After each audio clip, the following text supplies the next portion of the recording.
Yo les amis, j'espère que tout le monde va bien. Aujourd'hui dans cette vidéo, on va faire l'analyse technique de la crypto RNDR, qui est une des cryptos qui m'a le plus été demandée ces derniers temps. Donc en tout cas, aujourd'hui, comme d'habitude, on va regarder un petit peu court terme des bons points de recharge, donc ce qui peut être intéressant pour vous replacer dessus. Et puis un peu plus long terme, on va dire sur 2024-2025, on va voir quel peut être son potentiel pour le bull run. Et puis bien sûr, je vous donnerai quelques paliers sur lesquels vous pourrez décharger, et donc qui peuvent constituer, pourquoi pas, les différents TP que vous allez mettre pendant ce bull run. Comme d'habitude les amis, si c'est pas encore fait, pensez à vous abonner et à liker cette vidéo pour soutenir la chaîne. Et pour ceux qui veulent préparer et réussir le bull run, ça se passe dans le groupe Telegram Crypto Wolfgang et vous avez le lien dans la description de la vidéo.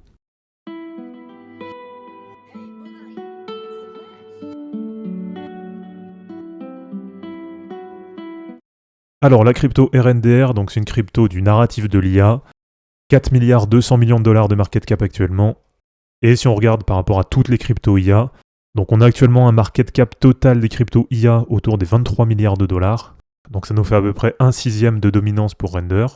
Et donc RNDR, actuellement c'est en 31e position de toutes les cryptos. Et surtout en première position des cryptos IA. Juste devant BitTensor TAO, 4 milliards 130 millions. Donc qui est une crypto que j'ai dans mon wallet et dont je vous parle assez régulièrement. Et devant Fetchai, qui est à 2 milliards 635 millions. Qui est une crypto qui est intéressante et sur laquelle je vous ai fait une analyse technique il n'y a pas longtemps. Donc RNDR, pour tous ceux qui m'ont posé la question, je ne suis pas positionné dessus, tout simplement parce que je suis positionné sur d'autres cryptos IA, voilà, je ne vais pas vous refaire à chaque fois la liste, mais on a notamment BitTensor TAO, Cubic, Chlore.ai, etc. Mais si je n'ai pas investi dessus, c'est notamment parce que Render, c'est une crypto de 2020. Donc ça veut dire qu'elle a déjà vécu un bull run, elle a déjà vécu un cycle, donc là elle est maintenant dans son deuxième cycle. Et comme vous le savez, là c'est un choix personnel, mais j'ai plutôt priorisé les cryptos qui sont dans leur premier cycle, et donc qui vont vivre prochainement leur premier bull run, puisque généralement c'est sur ces cryptos-là qu'on a le plus de potentiel, et donc sur lesquels on a le plus de chances, on va dire, d'aller faire vraiment des grosses performances. Alors du côté de la chart, j'aurai pas l'intégralité là sur TradingView, mais en tout cas c'est pas très grave. Donc sur le précédent bull run, on a un premier ATH en mars 2021, autour de 2,70$. Ensuite c'est parti en correction, et à l'été 2021, donc on a un bottom autour de 0,40. Après, deuxième phase du bull run, donc ça repart à la hausse et ça fait un nouvel ATH autour de 8,80. Donc là, à ce moment-là, on était en novembre 2021. Ensuite, comme toutes les cryptos, très grosse correction. On revient du coup sur le point bas comme à l'été 2021. Et donc entre juin 2022 et début 2023, on reste à peu près dans les mêmes niveaux. Et là, plusieurs fois, on vient tester ce support à 0,40. Et donc ensuite, comme la plupart des cryptos, elle est bien repartie à la hausse. Mais ce qu'il y a à noter quand même, c'est que c'est une des cryptos les plus dynamiques sur 2023. Là, elle a vraiment fait une énorme performance. Et donc entre début 2023, 0,40$, et son ATH d'il y a quelques jours autour de 13,50$, ça fait une performance d'à peu près plus 3300% sur un peu plus d'un an. Donc pour arrondir, on va dire un x35 entre janvier 2023 et mars 2024. Alors déjà à court terme, on va regarder un petit peu ce qui s'est passé dessus. Parce que comme je vous l'ai dit, ça a été une des cryptos les plus dynamiques sur 2023. Et pédagogiquement, c'est vrai que c'est aussi intéressant à regarder. Donc là, on avait une première phase avec une petite montée. Ensuite, une correction qui vient chercher exactement sur les 0,618 de Fibo. Bon, ça vient même mécher un petit peu en dessous, on va dire dans la zone de rechargement privilégiée. Donc comme d'habitude, entre les 0,618 et les 0,786 de Fibo. Et ensuite, ça repart à la hausse. Et vous allez voir, ce qui est intéressant, c'est qu'à chaque fois, elle réagit super bien sur les niveaux de Fibonacci. Donc là après, on a cette deuxième phase de hausse, une correction qui revient une nouvelle fois dans la zone de rechargement privilégiée. Donc on vient chercher les 0,786 de Fibo. À ce moment-là, super zone de rechargement. Derrière, ça repart à la hausse. Ensuite, on a une nouvelle phase de hausse avec une petite correction. Et là, en retracement de Fibo, cette fois, c'est beaucoup plus furtif. Donc c'est aussi pour ça que généralement, je vous donne plusieurs paliers de recharge et que je vous donne pas juste une zone assez basse. Parce que finalement, vous voyez bien, quand on est sur une crypto dynamique qui est dans un bon narratif, etc., on ne vient pas forcément rechercher très bas. On ne vient pas toujours rechercher, on va dire, sur les 0,618 ou les 0,786 de Fibo. Et donc là, ça a été le cas. Et donc on a une hausse qui part de 1,25$ jusqu'à 5,30$. Ensuite, ça corrige jusqu'à à peu près 3,50$. Et donc on vient chercher juste sur les 0,382 de Fibo. Ça consolide quelques semaines. Et ensuite, ça repart donc de 3,50$ jusqu'à faire un nouvel ATH autour de 13,50$. Et donc pour du court terme, différents niveaux qui peuvent être intéressants pour vous replacer. En premier niveau, alors je ne vais pas vous donner le 0,382 de Fibo, donc à 9,60$. Parce que juste en dessous, on a l'ancien ATH, et là je pense que ça va être un niveau assez intéressant à surveiller. Donc là il est déjà tracé. Pour moi, le premier gros niveau de recharge, en tout cas ce que vous devez surveiller sur RNDR si elle vous intéresse, ça va être en cas de mèche par exemple, autour de l'ancien ATH, donc autour de 8,60$.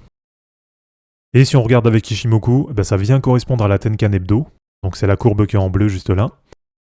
Ensuite, toujours sur Ishimoku, on a la Kijun Hebdo qui est autour de 7,30$.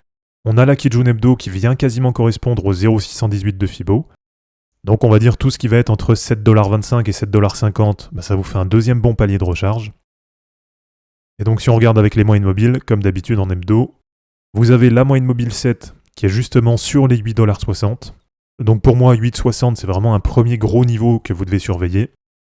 Et ensuite, on a la moyenne mobile 20 hebdo qui est en train d'arriver, qui est en train de monter. Alors pour l'instant, elle est assez loin. Elle est sur les 0,786 de Fibo à 7,56$. Mais voilà, comme je vous dis, le temps que ça corrige, elle va continuer à monter un petit peu. Et donc ce qui peut me paraître intéressant, pourquoi pas, c'est de vous mettre un dernier niveau, on va dire un niveau intermédiaire. Donc en plein dans la zone de rechargement, on va dire entre les 0,618 et les 0,786 de Fibo. Donc cette zone-là, c'est toujours la même. Voilà, vous mettez un niveau à peu près au milieu pour être sûr de la choper si elle descend ici. Et donc ça vous fait pourquoi pas un troisième bon niveau de recharge autour de 6,70$. Donc globalement, ça vous fait à peu près du moins 50% par rapport à l'ATH. Donc voilà un petit peu pour du court terme, les différents niveaux qui me paraissent intéressants, ou en tout cas que je vous invite à surveiller si jamais justement cette crypto elle vous intéresse.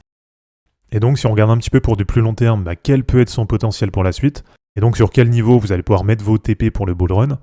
Alors si on regarde déjà un petit peu ce qui s'était passé sur le précédent bull run, si on prend par exemple les cercles de Fibonacci par rapport à cette phase de remontée, donc qu'on avait eu pendant l'été 2021, eh bien ce qu'on peut voir c'est qu'on avait un premier niveau, un 1,618 de Fibo qui correspondait on va dire à l'ancien ATH, ou en tout cas au premier ATH sur la première phase du bull run, donc on l'a dit fin mars, début avril 2021.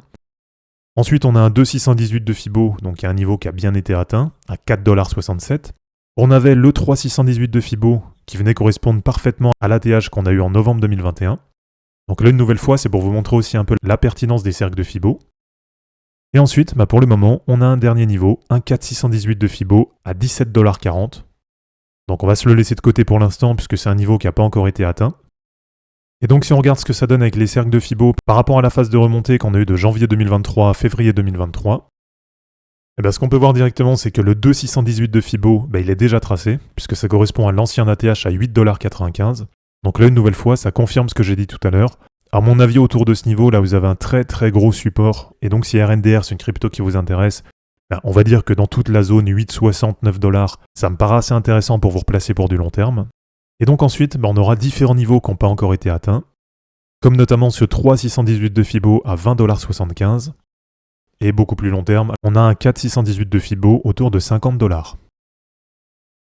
Alors pour se donner un niveau intermédiaire, on va regarder ce que ça donne pour les cercles de Fibo par rapport à cette vague de remontée qui allait de août 2023 jusqu'à janvier 2024. Donc le 1,618 de Fibo, ça correspond quasiment à l'ancien ATH. Le 2,618 de Fibo, il est déjà tracé, ça va être notre niveau autour de 17,40$. Et donc ça peut nous faire un niveau intermédiaire, un 3,618 de Fibo, qui peut paraître assez intéressant, autour de 34,20$. Et donc pour terminer, juste pour vérifier la cohérence des niveaux, on va regarder ce que ça donnait avec les prolongations de Fibonacci par rapport à cette phase de remontée en 2021. Et bien en termes d'objectifs, c'était exactement sur les 4,618 de Fibo. Et donc si on fait un peu la même chose par rapport à cette phase de remontée, donc de janvier à mai 2023, là pour l'instant c'est exactement la même chose. Donc on est probablement quand même sur un top local au moins à court terme sur RNDR, puisqu'on vient d'atteindre aussi les 4,618 de Fibo.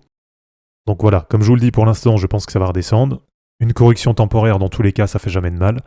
Et donc si ça vous intéresse de vous replacer pour du long terme, voilà, comme je vous l'ai dit, à mon avis, il y aura déjà un gros niveau autour de 8,60$ jusqu'à 9$. Et donc pour du plus long terme, les différents objectifs qui peuvent me paraître assez intéressants, et si jamais vous l'aviez prise par exemple autour de 0,40$, peut-être que vous avez pris un premier TP autour de 13$. Voilà, ça peut paraître quand même assez cohérent. Ensuite, un peu plus long terme, vous allez pouvoir viser cette zone entre 17 et 20$.